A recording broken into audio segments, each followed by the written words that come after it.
The very public downfall of David Dobrik has been a rabbit hole of new developments and twists to an already pretty eventful saga, with new revelations coming weekly at this point. Much of the digging has come via former Vlog Squad member Trish Paytas, who has not been shy in shedding light on what she thinks David Dobrik is really like, and how much has been swept under the rug. This has allowed other former members of the Vlog Squad to come forward and share their stories as well. But how did things get this serious for the megastar, and why are we only hearing about it all now? After enjoying what was probably the peak of his career and having accumulated over 18.8 million subscribers on YouTube, was one of the faces of the platform, and had a type of nice guy energy that permeated throughout the Vlog Squad that he had created, often showing his charitable side by giving away expensive cars to his friends, and seeming like an overall likable figure to those that didn't follow his content closely. In fact, it was David's squeaky clean image as a person that resulted in his incredibly quick rise to fame. Sponsorships came easily to the vlog personality, and everyone wanted in on his content. Guest stars from Kylie Jenner and many of Hollywood's elite helped propel Dobrik to superstar status on YouTube, and in many ways helped shield him from some of the more problematic content that he had been putting out, the same kind of content that he's now trying to distance himself from. David Dobrik was known for cruising around Los Angeles with his friends, doing pranks, and generally looking like they're having tons of fun. His more controversial content, however, began in June of 2017, when Dobrik uploaded a now-deleted video entitled "He Thought He Was Kissing Her, Super Cringy," in which David tricks former Vlog Squad member Seth into kissing fellow member Jason Nash. Seth was told before being blindfolded that he would be kissing Instagram star Corinna Kopf, but kissed 44-year-old Jason instead. Seth would later go on the February 12, 2021 episode of the H3H3 podcast and describe the experience as sexual assault and that he was traumatized by the experience. The 2021 admission by Seth Francois led to brands beginning to distance themselves from the ultra-popular YouTuber, such as Jack Link's Beef Jerky taking to Twitter to show their support to Seth. When Seth left the Vlog Squad in 2019, he didn't wait long before sharing his perspective on his time with David and other friends. On June 2nd of 2020, Seth uploaded a video entitled "Accountability to All Creators," in which he gives his perspective on what he perceived as racist and problematic scenarios he was around as a member of the Vlog Squad. Seth detailed incidents such as David Dobrik doing blackface, offering him watermelon, labeling him as his only black friend, and taking Seth to the police station in order to scare him. The video has since been met by overall support of Seth and a major indictment of David Dobrik's character. Soon after, more cracks began to form around David's once squeaky clean image.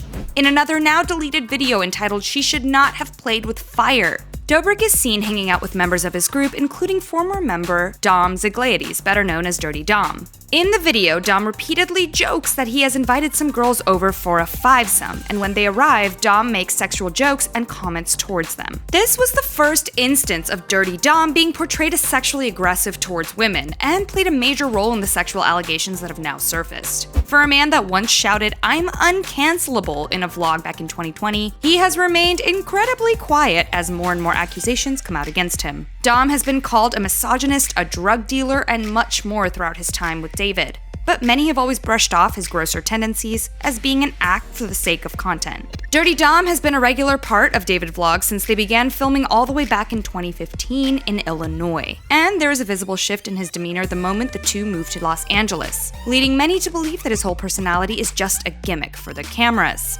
That theory went out the window, though, when rape allegations were pointed at the Vlog Squad member this March. A woman alleges that in 2018 she was given alcohol while filming a vlog for Dobrik's channel, blacked out, and that Dom had sex with her without her being able to consent. What makes the situation even worse, though, is that the footage of her on that night later appeared in a vlog featuring a threesome storyline featuring Dom. The video got over 5 million views before getting taken down at the woman's request. Dom did not respond to the allegations at first, keeping silent on all of his social media platforms, while David issued 2 apology videos in which he doesn't address the situation specifically, but does call consent super important to me before moving on. Dirty Dom did eventually come out of hiding to begin posting again, but he still remained unwilling to acknowledge the allegations against him. His first post since returning to social media was a TikTok he titled, "Living My Best Life," featuring him getting poured cereal from two women as he fans himself with $100 bills. Dom actually wouldn't respond to the rumors at all until April, more than a month later.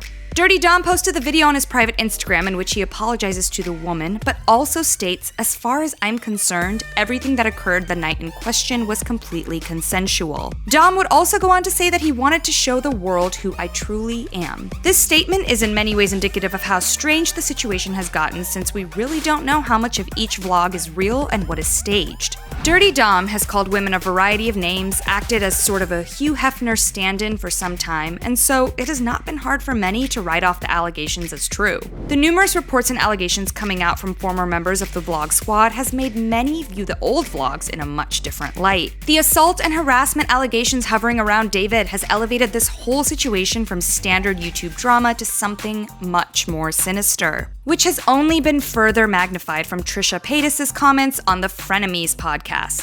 Trisha claims that in a vlog with over 14 million views, called "I Snuck Into Their Hotel Room," surprise, Dobrik snuck into their room and hid in the bathroom while they had sex, only to pop out and scare them. Trisha says there was no consent given. "Because I was dating Jason, because I was a participant in the vlogs, that's my consent?" On that episode of the Frenemies podcast, Trisha says that David is not the same person he appears to be, and that he would often tease her about her weight and her appearance. She believes that David put himself in this situation because he always focused on what would get the most views, and not on whether or not the content he was making was the right thing to do. Ethan Klein and Trish Paytas have been a major part of exposing David's past mistakes, whether it be by dissecting vlogs on the podcast or getting past members of the vlog squad to give their own accounts. The Frenemies podcast has in many ways spearheaded the attack on David Dobrik.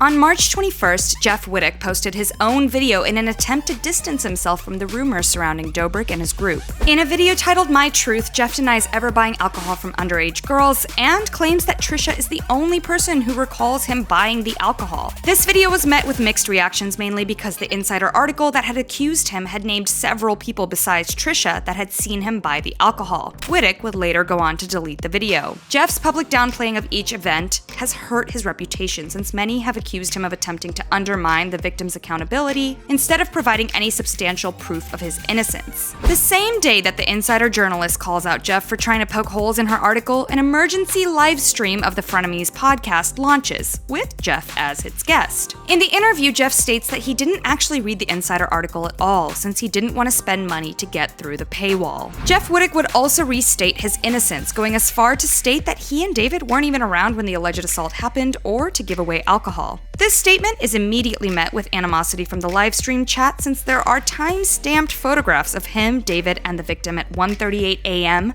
well after when he previously claimed that he had left. There was actually a period of quiet for a bit after the emergency livestream. David lost many of his sponsorships, such as EA, SeatGeek, Bumble, and more. The SeatGeek sponsorship loss was incredibly important to David, since they would help fund his Tesla giveaways, which have long since been some of his most popular and iconic videos coming from his channel. It is also estimated that David lost over 2 billion views due to being forced to delete some of his most popular videos because of their inappropriate content. Dobrik has also lost over 500,000 subscribers since the Insider article was published. David responded by filming a second apology video on March 23rd, this time directly acknowledging the Dirty Dom sexual assault as well as many of the other allegations made by Insider. Dobrik claims, "I was completely disconnected from the fact that when people were invited to film videos with us, especially videos that relied on shock for views or whatever it was, that I was creating an unfair power dynamic." 2 days later, YouTube would announce that they would be suspending Dom and David's videos from monetization following the rape allegation. The next day, Jeff Wittek would put out yet another video, this time apologizing for his original response, while still asserting that he is innocent and has done nothing wrong. All of this leads into what is currently unfolding with the drama surrounding Jeff and David.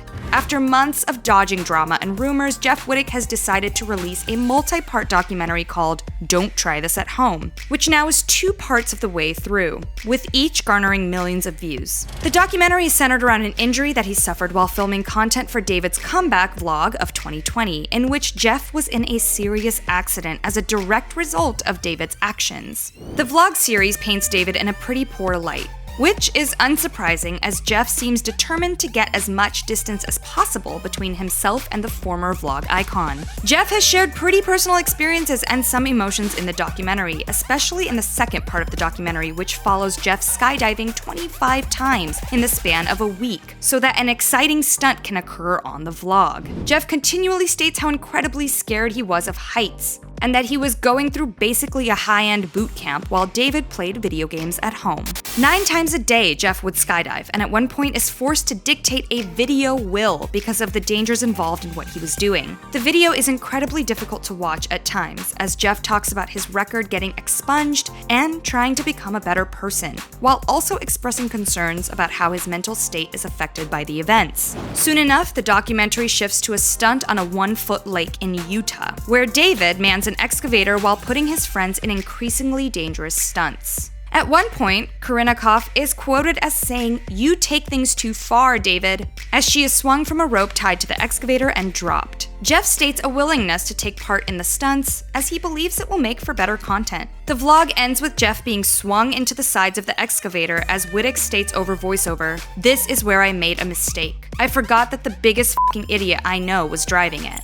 Despite concerns for Wittek's health, as well as David featuring in the documentary series, he has not yet commented on the wakeboarding stunt gone wrong. Reception to the documentary series has only further divided fans on David Dobrik. While some have been quick to rush to Wittek's side and claim that David had been using Wittek for the sake of the content, many always believe that this documentary series has done nothing to clear the name of Jeff Wittek, and is simply just him deflecting blame back onto David and making the story more muddled. As of now, it's incredibly hard to know what's really been going on with David Dobrik and his vlog squad these last few years, due in large part to the fact that David has long since blurred the line between what's real and what's simply an act. Consistent allegations against David for worrying more about making good content than the people around him and their health or emotions has led to a fractured situation that seems to only be getting started.